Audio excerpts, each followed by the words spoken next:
ये कहानी एक जादूगर लड़के और एक ऐसी लड़की की है जो मरे हुए इंसानों को देख सकती थी। तो कहानी के शुरू में हमें एक जादूगर लड़का दिखाया जाता है जिसका नाम माजो था। वो अपने दोस्त के साथ मैजिक शो कर रहा था। वो ऐसे ही सड़कों पर अपना शो किया करता था, पर उसका जादू बहुत पुराना हो चुका था, इसीलिए वहाँ पर खड़े लोग उसके जादू में कोई दिलचस्पी नहीं ले रहे थे। तभी माजो वहाँ पर तमाम लोगों में खड़ी एक लड़की को देखता है जो उसे बहुत ही अजीब लग रही थी। माजो उस लड़की का पीछा करता है, पर जैसे ही उस लड़की को ये एहसास होता है कि जैसे कोई उसका पीछा कर रहा है तो वो एक पुरानी सी अलमारी के आगे रुक जाती है। यहाँ पर माजो को एक आइडिया आता है। वो सोचता है कि वो एक अलमारी से चुड़ैल को निकालेगा और फिर अपने जादू से लोगों के सामने उसे भगा देगा। और क्या पता ये जादू लोग पसंद करे। अब ये उस अजीब लड़की के पास जाता है जिसका नाम कैंग था। उसको अपने शो में काम करने की ऑफर करता है। कैंग को भी काम की जरूरत थी, इसीलिए वो उसको मना नहीं करती। फिर इसके बाद माजो को दिखाया जाता है जो एक हॉल में अपना शो कर रहा था। इस बार उसका शो देखने बहुत से लोग आए थे। वो वहाँ एक अलमारी पर अपना मंत्र पढ़ता है। जब वो अलमारी उसके मंत्र से खुलती है तो वो उस पर काला कपड़ा फेंक देता है। वो काला कपड़ा एक भूत का रूप लेकर हवा में उड़ने लगा था। माजो उस भूत से पूछता है तुम यहाँ पर क्या करने आए हो। वो कहता है अपनी मौत का बदला, यही लोगों के दरमियान में मेरा कातिल है। पर वहाँ पर शो देखने आए सभी लोग डर गए थे। अब वो भूत एक लड़की की तरफ इशारा करता है। जैसे ही उसकी तरफ इशारा करता है काले कपड़े वाला भूत उसे पकड़ लेता है। अब वो भूत तो गायब हो गया था, पर वो लड़की उस कपड़े में लिपट जाती है। माजो फिर एक कुल्हाड़ी लाकर मंत्र पढ़ता है और फिर उस पर मारता है। वो कपड़े में लिपटी लड़की नीचे गिर गई थी। वो अलमारी भी बंद हो जाती है। माजो जब उस कपड़े को हटाता है तो वहाँ पर कोई लड़की नहीं थी। फिर पीछे से माजो के साथी आकर अलमारी को कपड़े से ढक देते हैं। जब माजो वो कपड़ा हटाता है तो वहाँ पर अलमारी तो गायब हो गई थी, पर ऑडियंस में बैठी लड़की सही सलामत वापस आ जाती है। लोगों को माजो का ये शो बहुत अच्छा लगा था। शो खत्म होने के बाद कैंग को देखते हैं जिसने उस गोस्ट का रोल प्ले किया था, यानी कि जो भूत आपने काले कपड़े का देखा था वो कोई और नहीं, वो कैंग ही थी। और ये सब माजो का ही प्लान था। और तो और जो लोगों के दरमियान में लड़की बैठी थी वो भी इन्हीं की टीम की मेंबर थी और माजो की बहुत अच्छी दोस्त थी। अब काम खत्म हो गया था। कैंग वहाँ से जाने लगती है। माजो से रोककर कहता है सुनो मेरी बात सुनो, हम लोग सब बाहर जा रहे हैं, क्या तुम हमारे साथ चलोगी। पर कैंग उसे मना कर देती है और घर चली जाती है। कैंग जब घर आती है तो अपनी मॉम से बात करती है। यहाँ पर हमें पता चलता है कि वो बिल्कुल अकेली रहती थी। आज उसका बर्थडे था। वो अकेली बैठकर केक खा रही थी। कैंग ने अपने घर में एक टेंट भी बनाया हुआ था जिसमें वो सोती थी, क्योंकि उसका घर बहुत बड़ा था और उसे अकेली ऐसे सोने से डर लगता था। कैंग जब टेंट में सोने जाती है तो उसे महसूस हो रहा था कि जैसे उसकी टेंट की जिप कोई खोल रहा हो। वो अपने सामने दो बच्चों को देखती है जो मर चुके थे। जिसके बाद हम कैंग को सड़क के किनारे देखते हैं जहाँ पर उन्हीं दो बच्चों की मौत हुई थी। कैंग पुलिस को फोन करती है, कहती है कि एक आदमी बहुत नशे में था और उसने नशे में गाड़ी चलाते हुए इन बच्चों का एक्सीडेंट कर दिया, क्योंकि ये बात इसे उन्हीं दो बच्चों ने बताई थी जो मर चुके थे। यहाँ पर हम ये जान पाते हैं कि कैंग मरे हुए इंसानों को देख सकती थी। अगले दिन कैंग जब शो की सेट पर थी तो अकेली बैठकर खाना खा रही थी। माजो का दोस्त उसे बड़े ही गौर से देख रहा था, जो बात कैंग को अच्छी नहीं लगती और वहाँ से जाने लगती है। तभी वहाँ पर माजो आकर उसको रोक लेता है, कहता है कि कहाँ जा रही हो। वो कहती है अपने घर। वो कहता है नहीं नहीं, आज तुम नहीं जा सकती, तुम हर रोज ही कोई ना कोई बहाना बनाकर चली जाती हो। आज तुम्हें हम लोगों के साथ रुकना होगा। चलो हमारी सारी टीम खाना खाने जा रही है, तुम भी चलो। माजो के बहुत मनाने पर आखिरकार कैंग को मानना पड़ता है और वो इनके साथ चली जाती है। अब जब ये सब खाना खा रहे थे, जहाँ पर माजो का दोस्त सबको बता रहा था, क्या तुम लोग जानते हो कल रात मेरी दादी मेरे सपने में आई थी जो मुझे बहुत डांट रही थी, और ये भी कहा उन्होंने कि जब मैं जिंदा थी तो तुम मुझे मिलने क्यों नहीं आए। ये बात जब कैंग सुनती है तो बहुत हंसती है। उसने बहुत ज्यादा शराब पीनी थी और जोर जोर से हंस रही थी। वहाँ पर ऊट पटांग हरकतें भी कर रही थी। माजो के पास बैठकर उसकी बहुत बेइज्जती करती है, कहती है मैंने तुम्हें मना किया था ना, तुम मुझे यहाँ पर क्यों लेकर आए। माजो की शर्ट पकड़कर उसे फाड़ देती है, फिर सबसे माफी मांगती है और वहाँ से चली जाती है। उसकी टीम के सभी लोग उसकी ऐसी हरकत पर बहुत हैरान थे। अगले दिन दिखाया जाता है माजो की दोस्त कहीं पर जा रही थी। ये उसको एयरपोर्ट छोड़कर जब वापस आ रहा था तो इसको कैंग की कॉल आती है जो रात की बदतमीजी पर इसे माफी मांग रही थी। तभी बातों के दौरान कैंग को अपने घर में लगी पेंटिंग से चीखों की आवाज आती है। जब ये उस तरफ देखती है तो उसमें से एक आत्मा निकलकर इसे डरा रही थी। कैंग बेचारी डरी सहमी अपने घर में एक साइड पर बैठ जाती है। तभी कुछ देर के बाद इसके घर का दरवाजा बजता है। जब ये जाकर देखती है तो इसका बॉस माजो था, क्योंकि उसने फोन पर इसकी चीख की आवाज को सुन लिया था और इसीलिए इसकी खैरियत मालूम करने आया था। गैंग के घर में उसे खिलाने के लिए कुछ भी नहीं था सिवाय 2 दिन पुराने केक के। ये उसको अपने हिसाब से सजाकर उसके सामने पेश करती है। जब ये यहाँ से जाने लगता है तो सामने एक बच्चे को देखता है जो कोने में छुपा हुआ था। वो गैंग से जब उसका पूछता है तो वो बताती है कि ये बच्चा हमारे पड़ोस में रहता है और शायद छुपन छुपाई खेल रहा है। माजो कहता है आओ हम भी इसके साथ खेलते हैं, पर जब ये दोबारा से उसे वहाँ पर देखता है तो वो बच्चा गायब हो चुका था। फिर दोबारा से कोने में उसको वही बच्चा नजर आता है। ये गैंग को लेकर वहाँ पर छुप जाता है। जब ये बच्चे को डराता है तो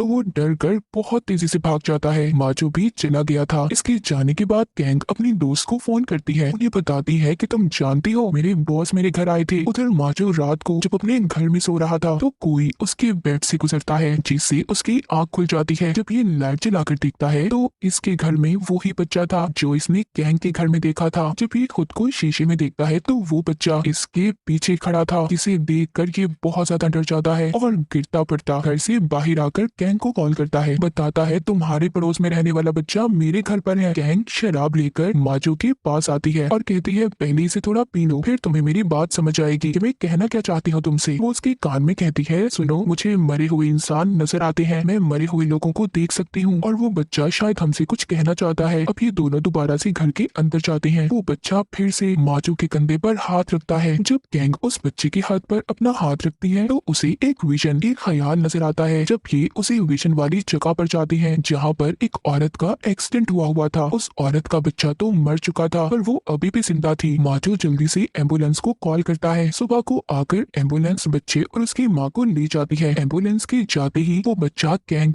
और माजो का शुक्रिया करता है कि उन्होंने उसकी माँ की जान बचाई और गायब हो जाता है। जिसके बाद गैंग माजो को नदी के किनारे पर लेकर जाती है और उसे बताती है कि तुम जानते हो कुछ सालों पहले मैं भी मर चुकी थी। मेरा सांस बंद हो गया था कुछ देर के लिए। जब स्कूल बस में जा रही थी तो मेरा एक्सीडेंट हो गया। मैं कुछ वक्त के लिए मर चुकी थी। मुझे तो किसी तरह बचा लिया गया पर मेरी बेस्ट फ्रेंड मर गई। उसके बाद मुझे अपने दोस्त और बाकी मरे हुए लोगों के भूत दिखाई देने लगे, जिसके बाद सब लोग मुझसे दूर रहने लगे, यहाँ तक कि मेरी मॉम और बहन ने भी मुझे अकेला छोड़ दिया। ये सब बताने के बाद गैंग नदी के पास जाती है और चिल्लाकर कहती है मेरी दोस्त तुम मुझे आखिर कब तक अकेला रख पाओगी? मेरे ऑनलाइन बहुत सारे दोस्त हैं, उन्हें कैसे दूर करोगी मुझसे? दरअसल गैंग की दोस्त का भूत उन लोगों को भी नजर आता था जो इसके साथ रहते थे और इसी डर की वजह से गैंग के साथ कोई भी नहीं रहना चाहता था। यहाँ पर माजो भी कहता है सस्ती चुड़ैल, तुम मेरे होते गैंग का कुछ नहीं बिगाड़ सकती। फिर ये दोनों यहाँ से चले जाते हैं। अगले दिन गैंग और माजो एक बार में जाते हैं जहाँ पर गैंग फिर से बहुत ज्यादा शराब पी लेती है। माजो उसको घर छोड़ने का कहता है लेकिन वो अपने घर जाने से मना कर देती है, इसलिए माजो उसे अपने घर ले गया था। जब ये रात को सो रही थी तो माजो के चेहरे पर पानी गिर रहा था जिससे उसकी आंख खुल जाती है। जब ये ऊपर की तरफ देखता है तो छत से गैंग की दोस्त की आत्मा थी जो इसे डरा रही थी। गैंग माजो की आंखों पर हाथ रख लेती है, कहती है इस तरफ ध्यान मत दो, उसे मत देखो, वो चली जाएगी। पर माजो को बहुत डर लग रहा था, इसलिए गैंग उसके लिए एक टेंट बनाती है। ये दोनों अब उसी टेंट में सो गए थे। जब सुबह होती है तो यहाँ पर माजो की दोस्त आ जाती है जो काम के सिलसिले में कहीं पर गई हुई थी, जिसको माजो एयरपोर्ट छोड़कर आया था, पर अब वो वापस आ चुकी थी। उसको ये सब देखकर बहुत गुस्सा आ रहा था। वो गैंग को बहुत बुरा भला कहती है, उससे कहती है मैं जानती हूँ तुम्हारा कोई दोस्त नहीं है, यहाँ तक कि तुम्हारी फैमिली भी नहीं, तुम्हें सब छोड़कर चले गए और अगर मैं तुम्हारी जगह होती तो कब की मर जाती। माजो उसकी बातें सुनकर उसे चुप होने का कहता है। गैंग को माजो की दोस्त की बातें बहुत बुरी लग रही थी, वो रोते हुए चली जाती है।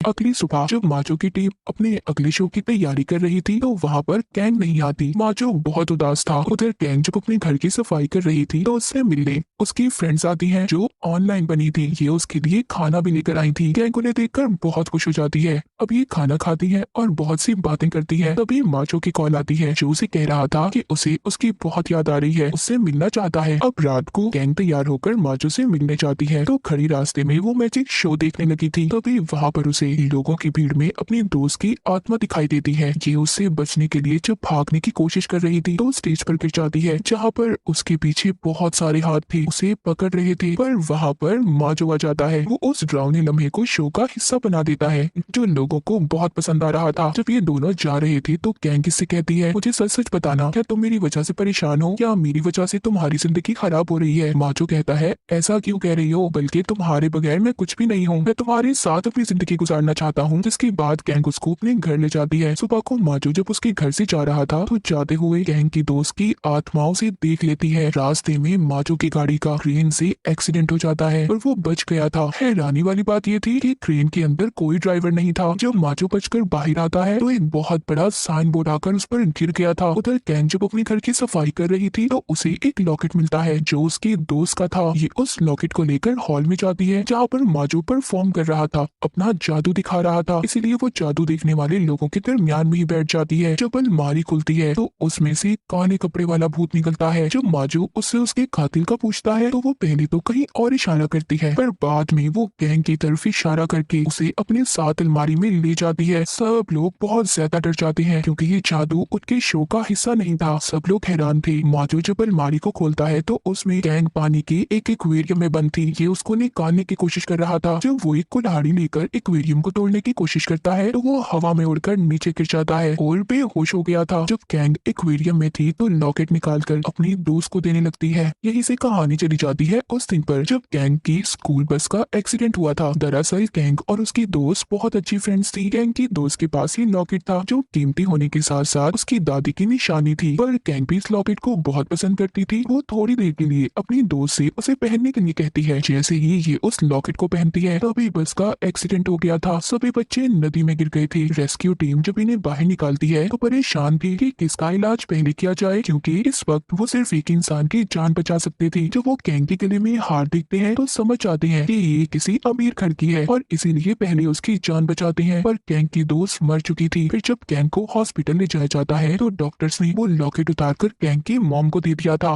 वो उसे रख कर भूल गई और अब इस लॉकेट की वजह से गैंग की दोस्त उसके पीछे थी। उसकी आत्मा भटक रही थी। हम दोबारा से प्रेजेंट मौजूदा सीन देखते हैं जहाँ पर गैंग अपनी दोस्त को लॉकेट पहना देती है। जैसे ही वो लॉकेट पहनाती है वो एक्वेरियम से बाहर आ गई थी। पर माचो अभी भी बेहोश था। इन दोनों को हॉस्पिटल ले जाया जाता है। वो जब होश में आकर माचो की ऐसी हालत देखती है तो उससे दूर जाने का फैसला करती है। लेकिन होश में आने के बाद जब ये बात माचो को पता चलती है तो वो उसको फोन कर बहुत रोकता है और रोने लगता है। पर गैंग नहीं रुकती। अब जब गैंग ये शहर छोड़कर जा रही थी वो प्लेन में बैठी थी तभी उसके पास एक एयर होस्टेस आती है। एयर होस्टेस जब उससे बात करती है तो वहाँ पर उसकी दोस्त की आत्मा थी। तभी प्लेन हिलने लगता है। उधर माजो जो एयरपोर्ट पर बैठा गैंग का इंतजार कर रहा था वो ये अनाउंसमेंट ही लान सुनता है कि हमारा प्लेन वापस आ रहा है, उसमें कुछ खराबी हो गई है। और ये उसी प्लेन की बात कर रहे थे जिसमें गैंग जा रही थी। ये सुनकर बहुत खुश होता है। अब ये जैसे ही गैंग को देखता है उससे बात करता है, उसे बताता है कि मैं तुम्हें बहुत प्यार करता हूँ, मैं सारी जिंदगी तुम्हारे साथ रहना चाहता हूँ, तुम ऐसे मुझे छोड़कर नहीं जा सकती। पर गैंग उसको ऊपर देखने का कहती है जहाँ पर उसकी दोस्त की आत्मा खड़ी थी। कहती है अब भी तुम मुझसे प्यार करते हो क्योंकि सोच लो सारी जिंदगी ये मेरे साथ रहने वाली है। माचो कहता है हाँ अब भी मैं तुम्हें प्यार करता हूँ। ये दोनों एक दूसरे के करीब आ गए थे और बहुत खुश थे। और इसी हैप्पी एंडिंग के साथ ये कहानी यहीं पर खत्म हो जाती।